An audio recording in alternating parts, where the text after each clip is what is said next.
बिस्मिल्लाहिर्रहमानिर्रहीम। अस्सलामु अलैकुम वरहमतुल्लाहि वबरकातुहू। आज माशरे के अंदर सबसे ज़्यादा मसला ये है कि हम ख़ुद को राज़िक़ समझने बैठ जाते हैं। ये बात अगर आप किसी से करेंगे तो वो ये कहेगा कि मैंने तो कभी ख़ुद को राज़िक़ नहीं कहा, लेकिन हकीकत ये है कि हर कोई ये समझता है कि गोया कि राज़िक़ मैं ही हूँ। क्यों? कि वो अपने आमाल, अपने अफ़आल, अपने अक़वाल से इस तरीके के अल्फ़ाज़ इस्तेमाल करता है और ये रवैया अख्तियार करता है जैसे कि वो ख़ुद राज़िक़ है। हालाँकि राज़िक़ अल्लाह रब्बुल इज़्ज़त की ज़ात है।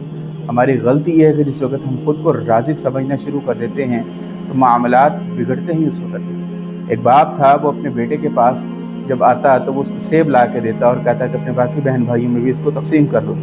फिर उसने एक दिन सवाल किया कि अगर मैं ये तक़सीम सही तरीके से ना करूँ फिर आप क्या करेंगे? उन्होंने कहा बेटा फिर मैं तुम्हें सेब देना ख़त्म कर दूँगा और उस वक़्त मैं क्या करूँगा कि मैं ख़ुद तक़सीम करूँगा या किसी और के ज़रिए से बाकियों के अंदर ये रिज़्क़ तक़सीम करवाऊँगा।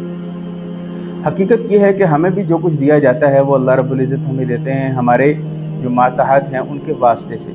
इस वक़्त कि हम उनके रिज़्क़ के अंदर रुकावटें पैदा करनी शुरू कर देते हैं उनकी नाफ़रमानी की वजह से, उनकी गलती और कमी और कोताही की वजह से, तो होता ये है कि फिर हमारे लिए वो रुकावटें पैदा शुरू होने लगती। जो हम बाँटेंगे वही हमें मिलेगा, इस बात को समझना चाहिए। इसलिए ज़रूरी है कि आप हर वक़्त जो ये सोचें कि मेरी तरफ़ से अल्लाह रब्बुल इज़्ज़त रिज़्क़ दे रहे हैं जो कि बाकियों को मिल रहा है, मेरे वास्ते से बाकियों को मिल रहा है।